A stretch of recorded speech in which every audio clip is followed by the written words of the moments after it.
What's going on, everybody? It's Lexi and you are watching the Nerds Table. Cue the intro.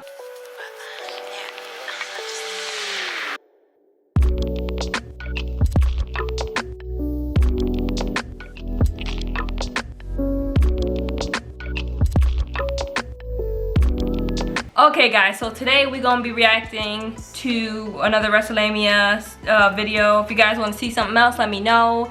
If you guys want me to do something else, let me know. I'm just really liking the reaction thing. Like, I'm really liking like watching these videos, but like with somebody, with you guys. So I'm really feeling that. Again, thank you for any new subscribers. Welcome to this channel. This is the Nerds Table. You can sit here too. You're welcome here. The nerds and the geeks and anybody in between, you guys can sit here. Boom. This is a table for everybody. For everybody. We don't discriminate. We don't discriminate. So today I'm gonna be reacting to WrestleMania's video, 10 WWE wrestlers who hated working with each other. I'm gonna try not to have my intro too long. Thank you guys for the feedback on the last video. If you're watching, thank you. We'll get this started. Let's just get this started because I'm talking too much. And each other in a professional and personal capacity.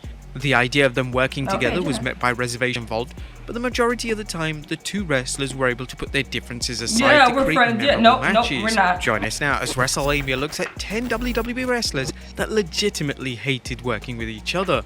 Be sure to subscribe and hit that notification bell for daily wrestling videos and follow us on Facebook. The original video will be in the description Also check out WrestleMania.co.uk and on our wrestling channel. Incredible.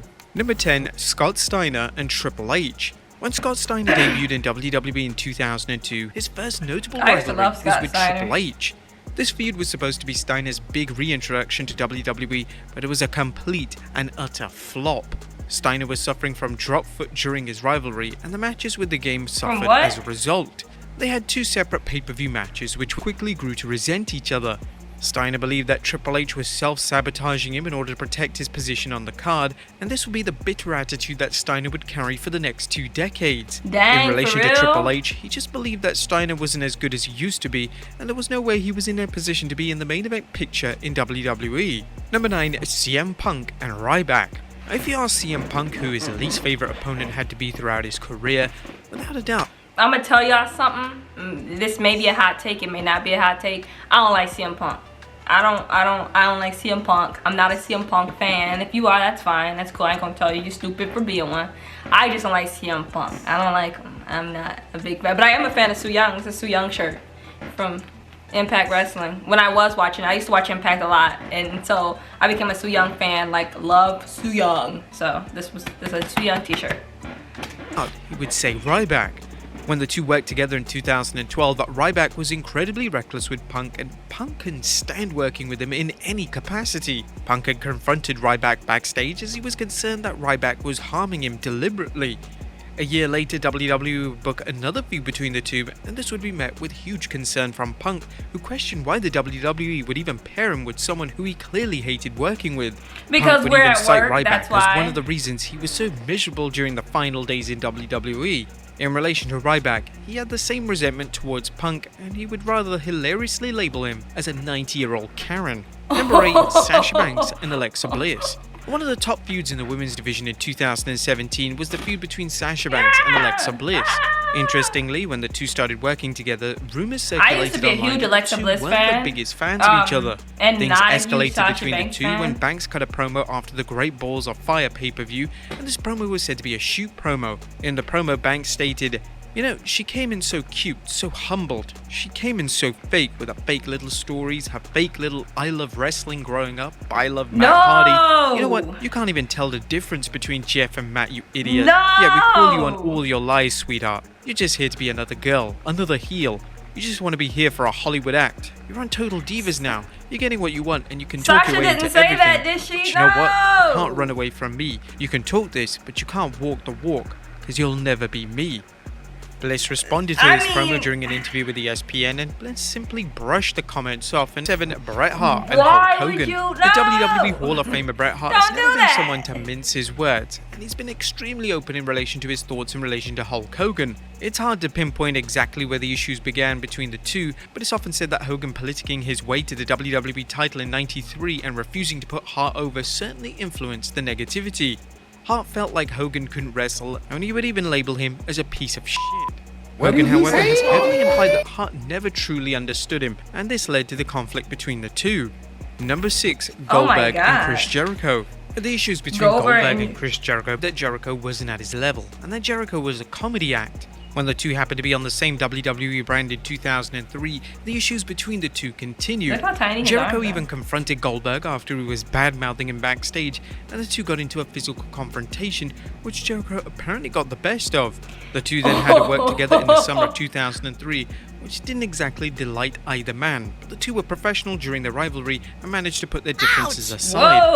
Number 5, Brock Lesnar and Dean Ambrose. One of the most anticipated matches heading into WrestleMania 32 was the match between Brock Lesnar and Dean Ambrose. The match happened to be a no-holds-barred street fight, and fans expected an all-out war between the two, but sadly, that's not what they got. Instead, WWE fans got a lame 13-minute match, which was nothing special, and was the type of match fans could have easily seen on SmackDown. It later transpired that Ambrose hated working with Lesnar. During an interview with Stone Cold Steve Austin, Ambrose would claim that working with Lesnar was a nightmare as he was lazy and didn't want to do anything exciting in the match. Lesnar wasn't a fan of Ambrose's attitude, and there was a clear contradiction of personalities that didn't come together well inside the ring. Number 4, Chris Jericho and Triple H. For the longest period, Chris Jericho and Triple H didn't eye to eye.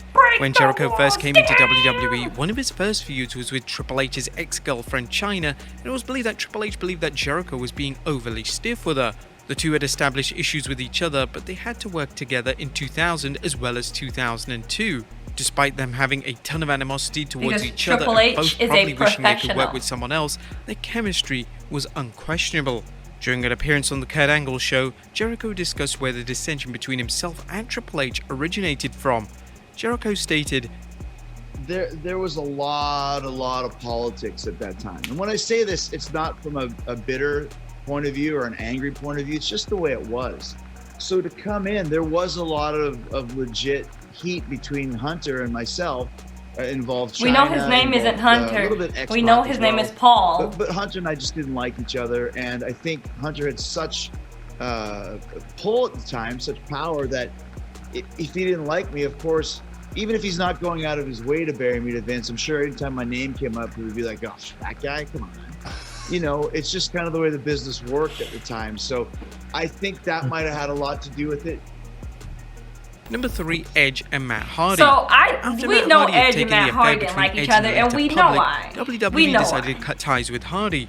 This resulted in huge backlash from fans who questioned WWE's decision-making, and they consequently began to hijack the shows, demanding Hardy to return to the company. They eventually gave in, and when Hardy returned to the company, they would book him in a heated rivalry with real-life rival Edge. This was a huge risk from WWE, as Hardy was clearly out for blood, and pairing them together didn't seem to be the most sensible option in the world.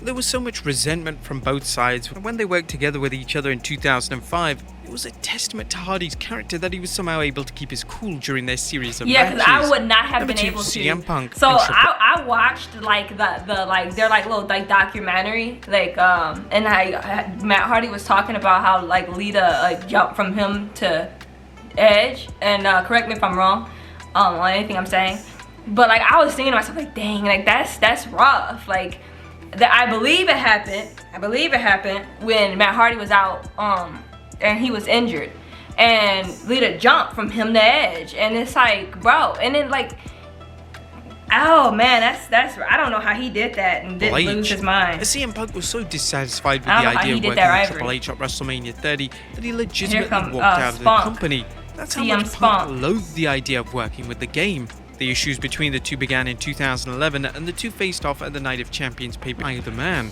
Punk had an attitude that Triple H just couldn't stand, and Punk believed that Triple H was trying to bury him.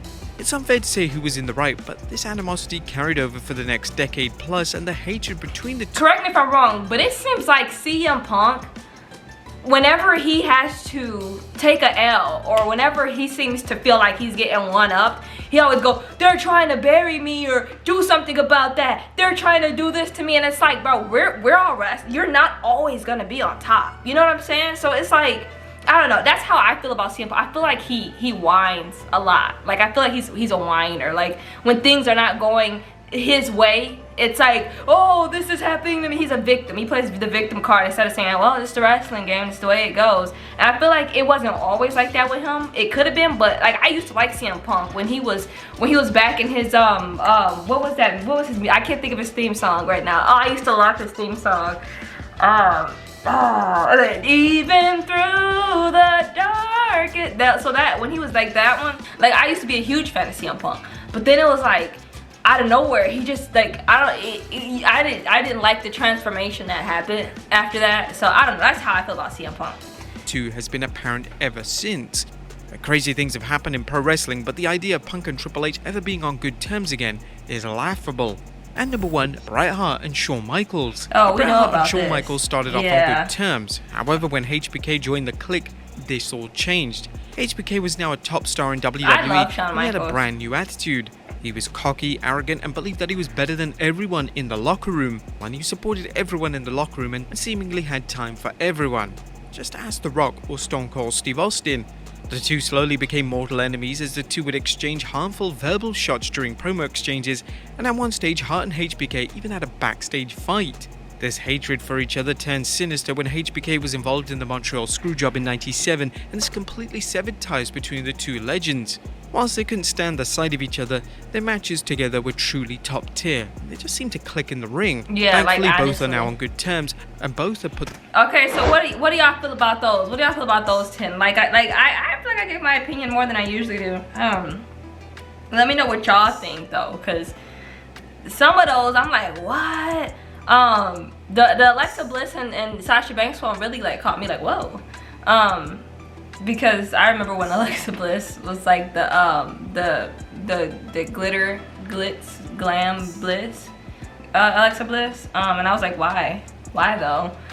So let me know what y'all think about those. I've been looking for like wrestling shows to watch. Let me know if AEW is worth watching.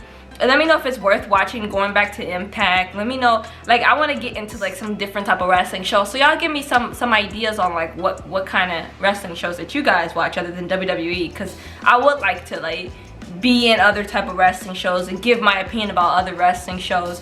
WWE, it's just the biggest one out there, so it's the easiest one to get a hold of. So let me know what you guys feel about that list that they gave you. We're gonna be dropping videos because that's what the nerds do here. So make sure y'all subscribe, make sure y'all like and comment, make sure you share it with all your people, because we trying to make this a full-time thing, yo. If I could get to my like 1,000 subscriber mark, yo, I'm gonna be dropping videos. I'm gonna try to do daily. If I can get to my 1,000 subscriber mark, I'm gonna try to do daily. So let's get there. Let's start running, full sprinting there. We're gonna full sprint there. We're gonna full sprint our way to the top. And with that being said, I'm Lexi, and you've just watched the Nerds Table. Peace.